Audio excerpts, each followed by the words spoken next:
Assalamualaikum warahmatullahi wabarakatuh. Perkenalkan nama saya Ugi. Jadi dalam video ini saya akan mempraktekkan bagaimana cara membuat grafik batang rata-rata dengan menggunakan software eWiz. Jadi yang akan kita buat grafiknya seperti ini. Nah, ini dia. Kita akan praktek menggunakan software eWiz. Nah, di grafik ini kita bisa melakukan beberapa pengaturan, misalkan kita bisa mengganti warnanya di bagian bar color, bisa hit, terrain, CM, kemudian manual seperti ini. Atau kita bisa, ini kita menggunakan mode pengaturan ya. Kalau nggak diatur dia seperti ini dia. Oke, atau mau diatur juga seperti ini. Seperti itu.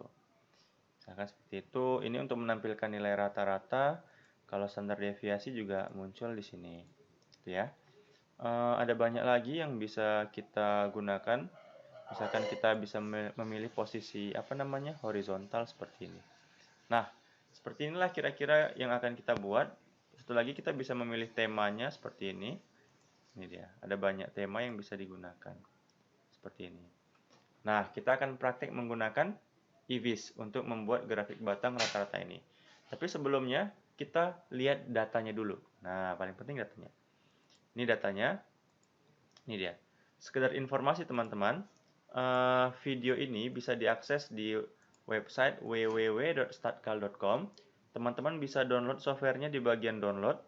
Video ini eWiz-nya itu versi 14 April 2021. Akan terus dikembangkan, jadi versi terbarunya itu berdasarkan waktunya, seperti itu dia. Nah, untuk materialnya, untuk e-booknya video bisa di-download di sini. Ini dia seperti ini. Nah, video ini merupakan yang ini, membuat grafik batang rata-rata dengan eWiz. Datanya bisa di-download di sini, e-booknya bisa di-download di sini. Oke, terima kasih. Ya. Nah, jadi kita punya data seperti ini. Oke, kita mulai dari data dulu, baru nanti kita praktekkan.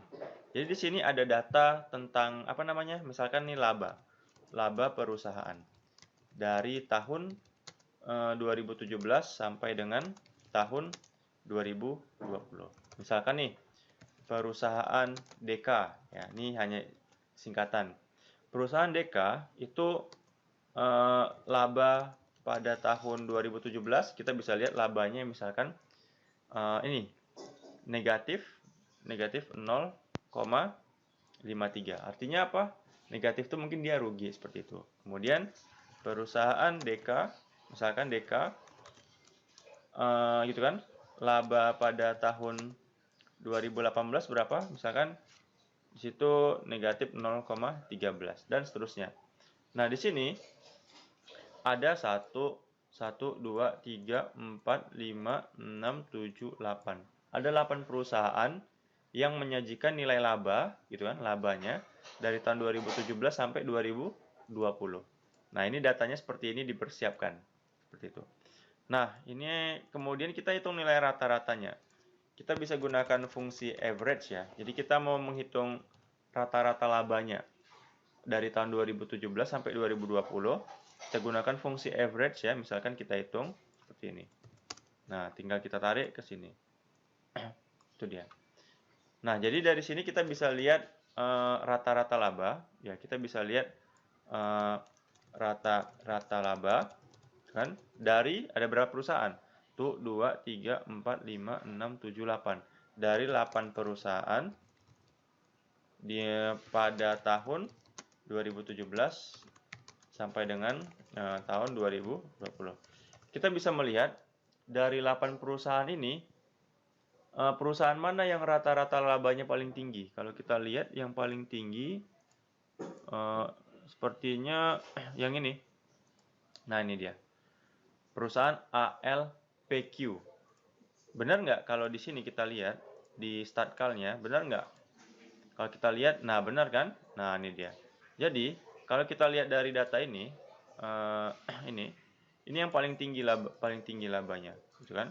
Jadi kita bisa lihat rata-rata laba paling tinggi itu terjadi pada perusahaan namanya ALPQ. Berapa nilai rata-ratanya? 0,5475. Nah, ini dia. Sama nggak dengan hasil perhitungan di IVIS? Sama ini, 0,547. Nah, itu dia kan, pada perusahaan ALPQ.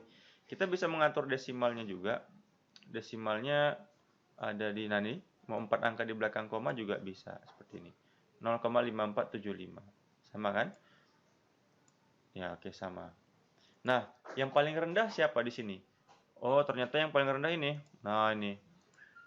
Ini yang paling rugi nih. Perusahaan EFGS. Jadi di sini bisa kita lihat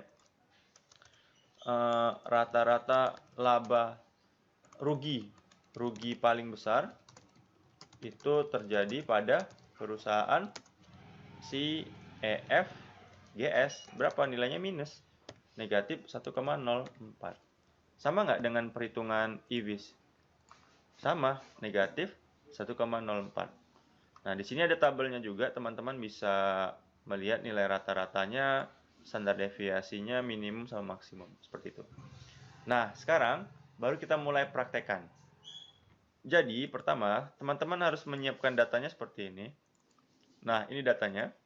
Data bab 3 laba. Ini saya close dulu, ini dia datanya ya. Jadi, buat datanya seperti ini. Jadi ada tahun, kemudian nah ini labanya di sini dia. Nah, persiapan datanya seperti ini. Nah, dari data ini kemudian baru kita masukkan ke IVIS. Ini saya simpan dalam format CSV. Kita bisa lihat di sini dalam format CSV. Nah, ini dia. Teman-teman simpannya dalam format CSV. Seperti itu. Nah, kita mulai dari awal ya. Kita jalankan dulu IVIS-nya. Oke, di sini nggak perlu terkoneksi internet ya. Cuman IVIS ini media pengolahan datanya menggunakan browser. Nah, ini kita menjalankan IVIS. Jadi seperti inilah kira-kira tampilan dari IVIS ya. Oke, IVIS-nya udah jalan di browser. Kalau saya ini Google Chrome ya. Tapi dia nggak terkoneksi internet. Seperti itu. Kemudian kita upload data di sini. Kita cari datanya tadi. Namanya data bab 3 laba. Nah, lihat sudah diupload nih. Data bab 3 laba.csv-nya udah diupload, jadi ini datanya. Teman-teman bisa milih, ada banyak tipe pemisahnya. Nah, kalau ini kan berarti dia masih belum rapi nih. Ini juga belum rapi. Jadi kita pilih yang rapi yang di bagian koma, seperti itu. Oke, kalau sudah seperti ini ya, kita pilih grab, kemudian pilih bar. Kemudian, nah, tahunnya nggak perlu dimasukkan, kita masukkan aja perusahaannya di sini. Oke, kemudian pilih print grab. Nah, muncul di hasilnya, tuh dia. Ada banyak, ini kita bisa menggunakan facet no, kalau no seperti ini, kalau yes seperti ini dia. Seperti itu. Kita pilih no aja deh. Nah, seperti ini kan. Jadi kita lihat, tunggu, kita bisa besarkan teksnya dulu, seperti ini. Nah, ini dia. Kita bisa menggeser supaya rapi. Nanti digesernya, kelewatan. Oke. Jadi kita bisa lihat untuk DK, perusahaan DK, rata-rata labanya itu negatif 0,245. Kalau kita lihat dari hasil perhitungan juga sama untuk DK, ini dia, 0,245. Sama kan? Untuk ALPQ 0,5475. Sama kan? 547. Kita bisa ngatur desimalnya misalkan 4 angka di belakang koma. Untuk WEFG negatif 0,4032. Sama nggak? Kita lihat di sini. Negatif 0,4032. Sama. Nggak ada masalah. Nah, seperti itu. Nah, kemudian di sini ada legendnya. Kita bisa hapus remove-nya. supaya dia hilang. Ini judulnya X. Ini kan perusahaan. Kita ganti aja di sini judulnya. Perusahaan. Maka akan berubah di sini. Di sini misalkan rata-rata laba. Rata-rata laba perusahaan tahun 2017 sampai dengan tahun 2020. Maka judulnya berubah seperti ini. Kemudian, nah teman-teman bisa atur mau menampilkan standar deviasinya juga bisa seperti ini. Atau kalau nggak mau ditampilin juga bisa seperti ini. Oke. Ini untuk temanya gray, ekonomi, seperti itu. Ini untuk warnanya bisa seperti ini. Misalkan teman-teman mau mengurutkan dari yang paling rendah ke tinggi, pilih sort aja. Nah, ini dia. Jadi ini yang dari negatif dulu ya, yang paling rugi ya, EFGS, JMSD, sampai yang paling tinggi labanya ALPQ, rata-ratanya seperti itu. Nah, teman-teman bisa membuat warna manual ya. Manual nih di sini ada berapa batang? 1, 2, 3, 4, 5, 6, 7, 8. Misalkan terserah, misalkan kita buat misalkan misalkan di sini 1, 2, 3, 4, 5, 6, 7, 8. Red tuh merah. Kita pilih yang manual di sini. Nah, tapi kan kita pingin yang labanya yang rata-ratanya positif warnanya hijau. Ya udah tinggal kita ganti dari posisi ke 6 sini green. Kita ganti dengan green, maka akan berubah. Nah, tuh. Satu lagi di sini misalkan. Jadi green tuh maksudnya yang labanya positif ya, yang rata-rata labanya positif. Nah, seperti itu dia. Jadi deh, seperti ini. Teman-teman bisa aja save gambarnya. Kita save. Misalkan kita simpan desktop gambar, kita simpan dengan nama gambar. Kita refresh saja. Oke, kita coba import gambar tersebut ya. Gimana hasilnya kalau kita import? Sini kita pilih picture di bagian desktop ya. Kita lihat desktopnya. Nah, ini gambar. Nah, seperti ini. Nah, teman-teman bisa atur misalnya seperti ini. Atau mau dikecilkan juga boleh. Nah, seperti inilah kira-kira tampilannya. Oke teman-teman, semoga bermanfaat. Mohon maaf atas segala kekurangan. Assalamualaikum warahmatullahi wabarakatuh.